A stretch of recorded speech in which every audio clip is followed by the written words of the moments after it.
How are Ethereum and Bitcoin blocks created? Who decides which transactions get included and which don't? Well, this is a perfect graphic that illustrates exactly how that process works. On the left-hand side, we have Ethereum, and every 12 to 15 seconds, one of these cars or buses leaves the station, and that is a block. Each bus represents an Ethereum block, and each of these little South Park looking characters represents a transaction. And the same thing applies on the Bitcoin side, although these buses leave less frequently. There's a new Bitcoin block approximately every 10 minutes. Now, as you can see on the left-hand side, these are the various different sources of Ethereum transactions. You have Uniswap transactions, you have Tether, you have MetaMask. So these are all of the different sources for transactions on Ethereum. Now, on the Bitcoin side of things, since it's not a general purpose blockchain, the real only source of transactions is people sending Bitcoin to and from different wallets, although there is the Lightning application as well. Anyways, in terms of how these blocks get structured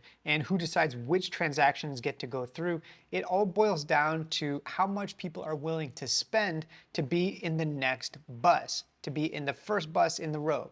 Now, currently, gas prices are quite low. You can see that it's around 17 gwei, which is a very reasonable price to pay. But if there's a lot of demand on the network and people are willing to pay more to be in the first bus, to have their transaction go through immediately, then the price of gas goes up. And so when you go to make a transaction on Ethereum, you get to choose how much you want to spend in gas. This website here, ultrasound.money, shows a useful tool that tracks the price of gas over time. Sometimes it spikes. So for example, on September 11th, there was a brief but very high spike, but most of the time it's not quite as dramatic and it hovers somewhere between the low teens and maybe the mid 30s currently. And if you want to be one of the little characters that goes to the very front of the row, then you have to pay a little bit more, versus if you're willing to spend less but then wait for your turn to get on the bus, then you can set your gas price at a lower fee.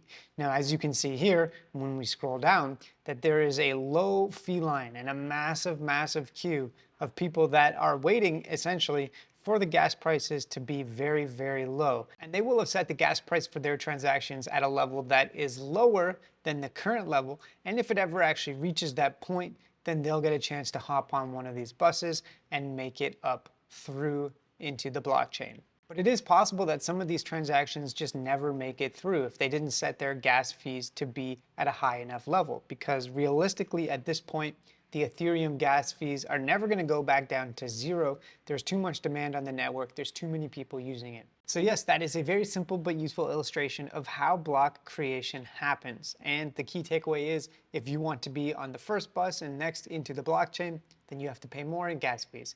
Hopefully you found this useful and have a great day.